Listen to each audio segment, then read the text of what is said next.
وَلَقَدْ يَسَّرْنَا الْقُرْآنَ لِلذِّكْرِ فَهَلْ مِن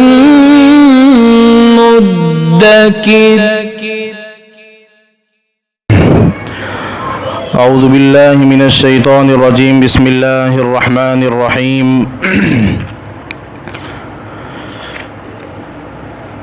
فلا اقسم بما تبصرون، اور میں قسم کھاتا ہوں ان چیزوں کی جس کو تم دیکھتے ہو، وما لا تبصرون، اور ان چیزوں کی بھی قسم کھاتا ہوں جن کو تم نہیں دیکھتے۔ انہ لقول رسول کریم، یہ رسول کریم پر اترا ہوا کلام ہے۔ وما ہوا بقول شاعر، اور یہ کسی شاعر کا کلام نہیں ہے۔ قلیلا ما تؤمنون، لیکن تم بہت کم ایمان لاتے ہو۔ ولا بقول کاہن قلیلا ما تذکرون، اور یہ نہ کسی کاہن کا کلام ہے لیکن تم بہت کم نصیحت حاصل کرتے ہو۔ تنزیل من رب العالمین، یہ رب العالمین کی طرف سے اتارا ہوا کلام ہے۔ وَلَوْ تَقَوَّلَ عَلَيْنَا بَعْضَ الْأَقَاوِيلِ، اگر رسول اپنی طرف سے کوئی بات کہہ دیتے، لَأَخَذْنَا مِنْهُ بِالْيَمِينِ، ہم ان کے دانے ہاتھ کو پکڑ لیتے۔ ثُمَّ لَقَطَعْنَا مِنْهُ الْوَتِينَ، پھر ہم جو ہے ان کی شہرت کو کاٹ ڈالتے۔ فَمَا مِنْكُمْ مِنْ أَحَدٍ عَنْهُ حَاجِزِينَ، اور کوئی بھی ان کو بچانے والا نہ ہوتا۔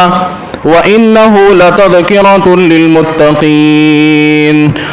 اور یقیناً قرآن کریم نصیحت ہے ان لوگوں کے لیے جو اللہ سے ڈرتے ہیں۔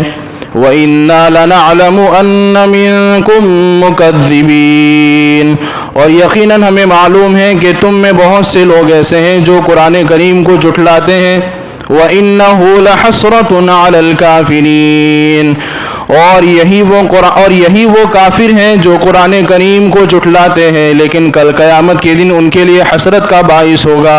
وَإِنَّهُ لَحَقُّ الْيَقِينِ، اور یہ قرآن کریم کی باتیں حق ہے اور یقینی ہے۔ فَسَبِّحْ بِاسْمِ رَبِّكَ الْعَظِيمِ، اور آپ جو ہے اپنے رب کے نام کی تسبیح بیان کیجئے جو بڑا عظیم الشان ہے۔ یہ سورہ الحاقہ کی آیت نمبر 38 سے لے کر آخر تک آیت نمبر 52 تک تلاوت کی گئی، اس کا ترجمہ کیا گیا۔ اللہ تبارک و تعالیٰ جو ہے ان آیتوں کے اندر بتلانا چاہتے ہیں، فلا اقسم بما تبصرون وما لا تبصرون، کہ اللہ تبارک و تعالیٰ نے یہاں پر دو چیزوں کی قسم کھائی ہے کہ میں قسم کھاتا ہوں ان چیزوں کی جس کو تم دیکھتے بھی ہو، اور ان چیزوں کی قسم کھاتا ہوں جس کو تم نہیں دیکھتے ہو۔ اس میں تمام مخلوقات آ گئی جو ہماری نظر میں ہیں وہ بھی، اور جو ہماری نظر سے غائب ہیں جن کو ہم نہیں دیکھتے یا دیکھنے کی طاقت نہیں رکھتے ہیں، وہ ساری مخلوقات آ گئی۔ مفسرین نے ایک تو یہ مطلب نکالا ہے، اور دوسرا مطلب یہ مفسرین نے بیان کیا ہے کہ اس سے مراد حضرت جبرائیل علی نبینا علیہ الصلاۃ والسلام ہیں، اور دوسرے اللہ کے نبی صلی اللہ علیہ وسلم ہیں، کہ جو قرآن لے کر اتار رہا ہے وہ کون ہے؟ جبرائیل علیہ الصلاۃ والسلام ہے، جو آنکھوں سے اوجھل ہے، آنکھوں سے نظر نہیں آ رہے لوگوں کو، اور جس پر قرآن اتارا جا رہا ہے وہ نظر آ رہے ہیں، یعنی نبی کریم صلی اللہ علیہ وسلم۔ تو اللہ تبارک و تعالیٰ ان دو قسموں کو کھا کر یہ بتلانا چاہتے ہیں کہ میں تمام مخلوقات کی قسم کھاتا ہوں جو تمہاری نظر میں ہیں وہ بھی، جو تمہاری نظر میں نہیں ہے وہ بھی۔ اور قسم کھانے کی وجہ کیا ہے؟ کیوں قسم کھائی گئی؟ انہ لقول رسول کریم، یہ جو تمہارے سامنے قرآن کریم ایک نبی پیش کر رہا ہے، پڑھ کر اور سمجھا کر تمہارے سامنے جو پیش کر رہا ہے، یہ کوئی ایسا ویسا کلام نہیں ہے، یہ رسول کریم پر اترا ہوا کلام ہے، یا رسول کریم کی جانب سے اتارا ہوا کلام ہے۔ تفسیر قرطبی کے اندر بتلایا کہ یہ رسول کریم سے مراد جو ہے جبرائیل امین ہے، جو قرآن کریم کو لے کر نازل ہوتے ہیں، جو بڑے مقرر فرشتے ہیں، جو تمام فرشتوں کے سردار ہیں، جن کا کام ہے نبی اور رسول تک اللہ کی طرف سے لایا ہوا پیغام ان تک پہنچانا۔ تو اللہ تبارک و تعالیٰ کہتے ہیں کہ انہ لقول رسول کریم، یہ رسول کریم کی طرف سے اتارا ہوا کلام ہے۔ وما هو بقول شاعر قلیلا ما تؤمنون، اللہ کے نبی علیہ الصلوۃ والسلام جب لوگوں کو دعوت دیتے تھے تو کچھ لوگوں کی طرف سے یہ اعتراض کیا جاتا تھا تو آپ تو شاعر ہیں، شاعرانہ کلام کرتے ہیں، جیسے اور شاعر اپنے انداز میں کلام کرتے ہیں، تو آپ تو شاعر ہیں۔ کوئی کہتا آپ کاہن ہیں۔ کاہن کا مطلب ہوتا ہے کہ لوگ جو ہیں شیطانوں سے کچھ باتیں جان کر اور نجومیات کی کچھ چیزیں لے کر یہ بتلاتے تھے اور اس کو منسوب کر دیتے تھے اللہ کی طرف کہ یہ باتیں ساری اللہ کی، حالانکہ اس کی کوئی حقیقت نہیں ہوتی تھی۔ تو ان کا یہ کہنا تھا کہ اللہ کے نبی علیہ الصلوۃ والسلام جو باتیں بیان کرتے ہیں کوئی اللہ کی باتیں نہیں ہیں، یہ تو شیطانوں سے لیتے ہیں، نجومیات سے لیتے ہیں اور کہتے ہیں کہ اللہ نے بیان کی ہے۔ حالانکہ قرآن کریم میں اللہ تبارک و تعالیٰ نے ان کی اس نظریات کو اور ان خیال کو باطل قرار دے دیا اور کہہ دیا، اور کیا کہا اللہ تبارک و تعالیٰ نے وما هو بقول شاعر، یہ کسی شاعر کا کلام نہیں ہے۔ کیا کہا؟ یہ کسی شاعر کا کلام نہیں ہے۔ قلیلا ما تؤمنون، تم بہت کم ایمان لاتے ہو۔ یہاں کم مراد یعنی کم سے مراد عدم ہے، یعنی تم ایمان لاتے ہی نہیں ہو۔ تمہارے سامنے بار بار آخرت کا تذکرہ آتا ہے، تمہارے سامنے جو تم قیامت کا انکار کرتے ہو، اللہ کے نبی علیہ الصلوۃ والسلام تم کو سمجھاتے ہیں کہ ایک دن قیامت آنے والی ہے، مثال کے ذریعے سے سمجھاتے ہیں، دلیل کے ذریعے سے سمجھاتے ہیں، ہر طرح سے سمجھاتے ہیں، گزشتہ جو واقعات ہیں ان کے ذریعے سے سمجھاتے ہیں، لیکن تم بہت کم ایمان لاتے ہو۔ ولا بقول کاہن، اور نہ تو یہ کسی کاہن کا کلام ہے۔ تم لوگ کہتے ہو یہ کسی کاہن کا کلام ہے، شیطانوں سے اور نجومیات سے لیا ہوا کلام ہے، یہ کسی کاہن کا کلام نہیں ہے۔ قلیلا ما تذکرون، اور تم بہت کم نصیحت حاصل کرتے ہو۔ تو کفار مشرکین کا کیا دعویٰ تھا کہ اللہ کے نبی علیہ الصلوۃ والسلام شاعر ہے، آپ کاہن ہیں، لیکن ان کے اس دعوے کو اللہ تبارک و تعالیٰ نے ان دو آیتوں کے ذریعے سے غلط ثابت کر دیا۔ اور ایک واقعہ کتابوں کے اندر حضرت عمر رضی اللہ تعالیٰ عنہ کے بارے میں آتا ہے کہ اللہ کے نبی علیہ الصلوۃ والسلام کو تکلیف پہنچانے کے لیے حضرت عمر رضی اللہ تعالیٰ عنہ اپنے گھر سے نکلے اللہ کے نبی صلی اللہ علیہ وسلم کے پیچھے پیچھے، لیکن اللہ کے نبی علیہ الصلوۃ والسلام کعبے کے اندر داخل ہو گئے۔ حضرت عمر رضی اللہ تعالیٰ نے بھی دیکھا کہ اللہ کے نبی صلی اللہ علیہ وسلم کعبے میں داخل ہو گئے، اور اللہ کے نبی صلی اللہ علیہ وسلم نے کعبے میں جا کر نماز شروع کر دی، اللہ کی عبادت شروع کر دی اور نیت باندھ لی۔ تو حضرت عمر رضی اللہ تعالیٰ عنہ کے دل میں خیال آیا کہ لاؤ میں سنوں تو صحیح کہ یہ کہنا کیا چاہتے ہیں، یہ بات کیا کرتے ہیں، یہ کیا پڑھتے ہیں نماز کے اندر۔ تو حضرت عمر رضی اللہ تعالیٰ عنہ نے پیچھے کان لگا کر سننا شروع کیا، اور سنتے گئے اور ان کے دل کے اندر خیال آیا کہ بڑی عجیب باتیں ہیں، یہ کسی شاعر کا کلام ہی ہو سکتا ہے۔ کیا کہا حضرت عمر رضی اللہ تعالیٰ نے اپنے خیال کے اندر، اپنے دل کے اندر، یہ کسی شاعر کا کلام ہے، کیونکہ ان کا خیال تھا کہ یہ تو شاعر ہیں۔ تو اللہ کے نبی علیہ الصلوۃ والسلام نے فوراً یہ آیت پڑھی اپنی تلاوت کے اندر، وما هو بقول شاعر، یہ کسی شاعر کا کلام نہیں ہے۔ کیا پڑھا؟ وما هو بقول شاعر، یہ کسی شاعر کا کلام نہیں ہے۔ قلیلا ما تؤمنون، تم بہت کم ایمان لاتے ہو۔ تو جب حضرت عمر رضی اللہ تعالیٰ عنہ نے یہ آیت سنی اللہ کے نبی علیہ الصلوۃ والسلام کے زبان مبارک سے، تو ان کے دل میں خیال آیا کہ یہ کاہنوں کا کلام ہے، تبھی تو یہ میرے دل کی بات کو جان گئے، ورنہ نہیں جان سکتے تھے۔ تو فوراً اللہ کے نبی علیہ الصلوۃ والسلام آگے پڑھتے، ولا بقول کاہن، یہ کسی کاہن کا کلام نہیں ہے۔ کیا پڑھا؟ ولا بقول کاہن، یہ کسی کاہن کا کلام نہیں ہے۔ قلیلا ما تذکرون، بہت کم تم نصیحت حاصل کرتے ہو۔ حضرت عمر رضی اللہ تعالیٰ عنہ ایمان لانے کے بعد یہ قصہ سناتے ہیں، اور اس قصہ سنانے کے بعد کہتے ہیں کہ خدا کی قسم اسی وقت جو ہے میرے دل کے اندر اسلام میرے رگ و پے میں داخل ہو چکا تھا۔ تو یہ اسلام کی حقانیت ہے، یہ کوئی ایسی چھوٹی موٹی باتیں نہیں کہ باتیں سنی اور اس کو انسنا کر دیا، یہ بہت زبردست کلام ہے، کسی کوئی شاعر کا کلام نہیں ہے، کاہن کا کلام نہیں ہے۔ قرآن کریم میں جو باتیں بیان کی گئی ہیں وہ حقیقت پر مبنی ہیں، یہ باتیں ہو کر رہے گی، قیامت آ کر رہے گی، ہر ایک انسان کی موت آ کر رہے گی۔ پھر آگے اللہ تبارک و تعالیٰ ڈنکے کی چوٹ اور فیصلہ کن بات ارشاد فرما رہے ہیں کہ وہ کس کا کلام ہے، نہ کسی کاہن کا، نہ کسی شاعر کا، تنزیل من رب العالمین، اس رب کی طرف سے اتارا ہوا کلام ہے جو تمام جہانوں کا رب ہے، اس جہان کا رب، اس جہان کا بھی رب۔ کہ زمین اور آسمان کے درمیان جتنی مخلوق ہے اور جتنے بھی چرند پرند ہیں، جتنے بھی مخلوقات ہیں، ان تمام تک روزی پہنچانے کی ذمہ داری اس اللہ نے لے رکھی ہے۔ اور آسمان سے اوپر اس جہاں کے اندر بھی جو فرشتے ہیں اور جتنی ساری مخلوقات ہیں، سمندر کی تہ کے اندر مخلوقات ہیں، ان تمام جہانوں کا رب ہے، یہ اس کی طرف سے اتارا ہوا کلام ہے۔ پھر اللہ کے نبی اللہ تبارک و تعالیٰ جو ہیں وَلَوْ تَقَوَّلَ عَلَيْنَا بَعْضَ الْأَقَاوِيلِ، اس آیت سے اللہ تبارک و تعالیٰ ایک دلیل دینا چاہتے ہیں قرآن کریم کی حقانیت کے اندر، کہ قرآن کریم کتنی مضبوط کتاب ہے۔ آج غیروں کی طرف سے جو ہے یہ اشکال کیا جاتا ہے اور یہ اعتراض کیا جاتا ہے کہ ان کی کتابوں کے اندر تو سب ایسی ہی باتیں لکھی ہوئی ہے، پرانی کہانیاں لکھی ہوئی ہیں۔ لیکن اللہ تبارک و تعالیٰ ایک عقلی دلیل دے رہے ہیں کہ ذرا دماغ سے یہ سوچو کہ کفار مشرکین جو یہ کہہ رہے ہیں کہ یہ کاہن کا کلام ہے، شاعر کا کلام ہے یا کسی ایرے گیرے کا کلام ہے، تو اللہ تبارک و تعالیٰ کتنی زبردست بات ارشاد فرما رہے ہیں کہ بفرض محال، یعنی مان لو تھوڑی دیر کے لیے وَلَوْ تَقَوَّلَ عَلَيْنَا بَعْضَ الْأَقَاوِيلِ، اگر نبی اپنی طرف سے کوئی بات بیان کر دیتے یا جھوٹا نبوت کا دعویٰ کر دیتے اور وہ بات کہتے ہیں جو ہم نے بیان نہیں کی ہے اور ہم نے جبرائیل امین تک نہیں پہنچائی ہے، وہ بات کہہ دیتے تو کیا ہوتا؟ لَأَخَذْنَا مِنْهُ بِالْيَمِينِ، ہم ان کے دانے ہاتھ کو پکڑ لیتے، ثُمَّ لَقَطَعْنَا مِنْهُ الْوَتِينَ، اور ان کی شہرت کو کاٹ ڈالتے۔ شہرت کو کاٹنے کی مراد کیا ہے؟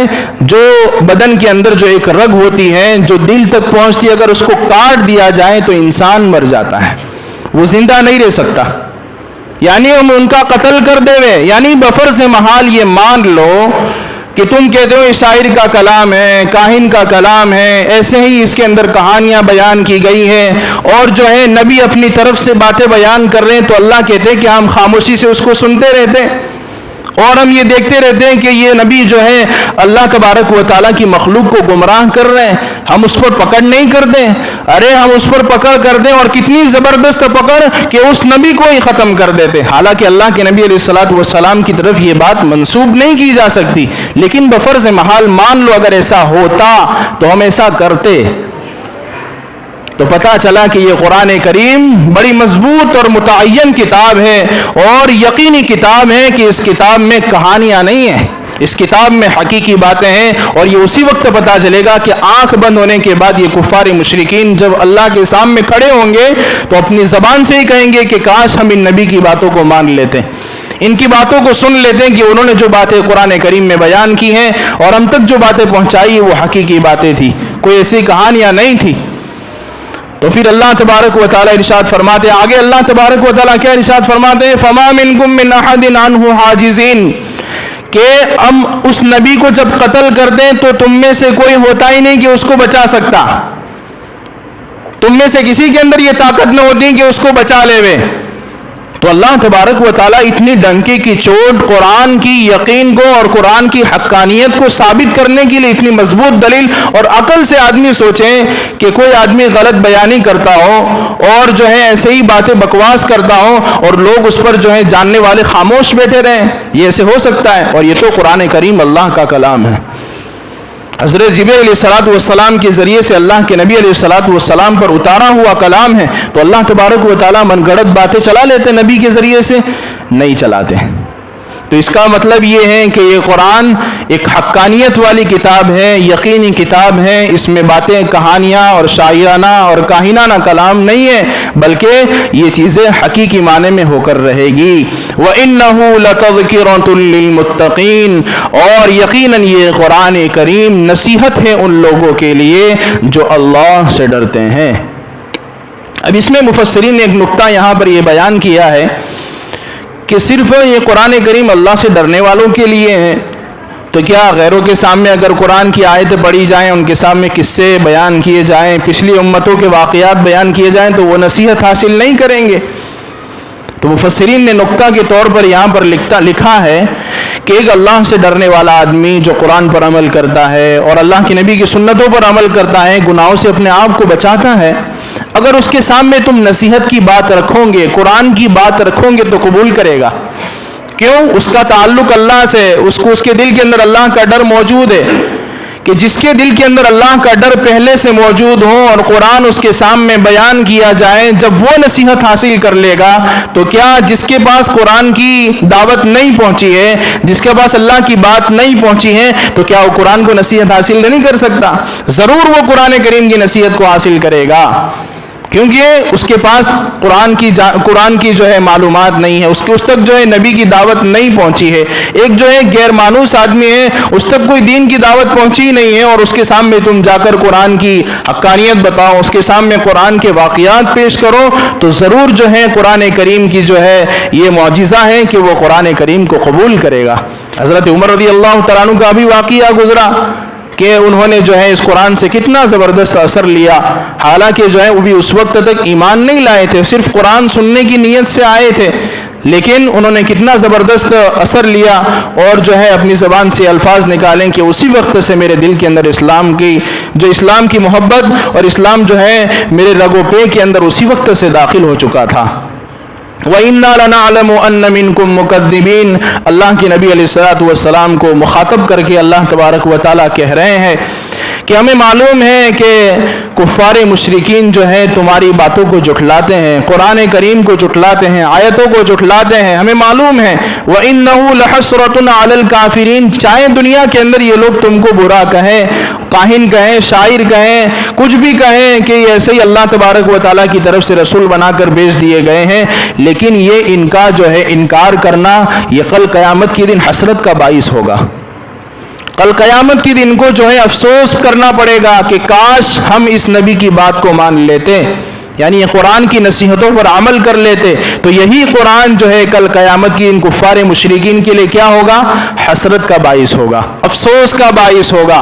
کہ ہم اس قرآن کریم کی باتوں کو مان لیتے تو آج یہ دن نہ دیکھنا پڑتا جو ہم آج دیکھ رہے ہیں کہ آگ ہمارے سامنے جل رہی ہے، نامہ اعمال جو ہے ہم کو بائیں ہاتھ میں مل رہا ہے۔ پھر آگے اللہ تبارک و تعالیٰ ارشاد فرماتے وَإِنَّهُ لَحَقُّ الْيَقِينِ، اور یقیناً یہ قرآن کریم ایک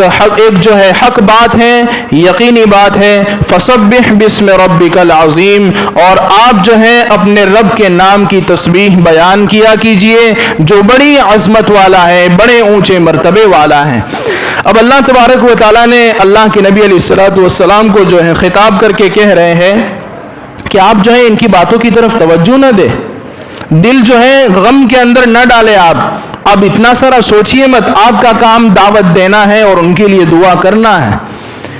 کیونکہ اللہ کے نبی علیہ الصلوۃ والسلام کے بارے میں حدیث میں آتا ہے کہ آپ ہمیشہ غمگین رہتے تھے، فکر مند رہتے تھے۔ تو اللہ تبارک و تعالیٰ اللہ کے نبی علیہ الصلوۃ والسلام کو مخاطب کر کے کہتے ہیں، آپ کی طرف توجہ کر کے کہتے ہیں کہ آپ غم کے اندر اپنے آپ کو نہ ڈالیں، اتنا سارا سوچیے مت، اور جب کبھی آپ کے دل کے اندر غم آ جائے تو کیا کریں؟ فَسَبِّحْ بِاسْمِ رَبِّكَ الْعَظِيمِ، اپنے رب کو یاد کر لیں، سبحان اللہ رب العظیم پڑھ لیا کریں۔ اور مفسرین نے ایک بات اور بھی لکھی ہے معرف القرآن کے اندر، حضرت امام ابو داؤد رحمۃ اللہ علیہ نے اپنی کتاب کے اندر ابو داؤد شریف میں ایک روایت نقل کی ہے کہ حضرت ابو قتادہ عامر ابن جوہنی رضی اللہ تعالیٰ عنہ صحابی کا نام ذہن سے نکل رہا ہے، تو وہ صحابی فرماتے ہیں کہ اللہ تبارک و تعالیٰ کی طرف سے جب یہ آیت نازل ہوئی فَسَبِّحْ بِاسْمِ رَبِّكَ الْعَظِيمِ، تو اللہ کے نبی علیہ الصلوۃ والسلام نے ہمیں حکم کیا کہ اس کو اپنے رکوع میں رکھا کرو۔ کیا کہا؟ نماز کے اندر اپنے رکوع میں رکھا کرو۔ اور جب قرآن کریم کی وہ آیت نازل ہوئی جو سورہ اعلیٰ کے اندر ہے سبح اسم ربک الاعلیٰ، تو اس وقت جب یہ آیت نازل ہوئی، وہ آیت نازل ہوئی، تو اللہ کے نبی علیہ الصلوۃ والسلام نے کہا کہ اس کو اپنے سجدے میں پڑھا کرو۔ تو جمہور علماء کا یہ مذہب ہے کہ ان دونوں آیتوں کے ذریعے سے جمہور علماء نے بتایا ہے کہ یہ 3 مرتبہ سنت ہے پڑھنا، سبحان ربی العظیم رکوع کے اندر اور سبحان ربی الاعلیٰ سجدے کے اندر 3 مرتبہ پڑھنا جمہور علماء کے نزدیک سنت ہے۔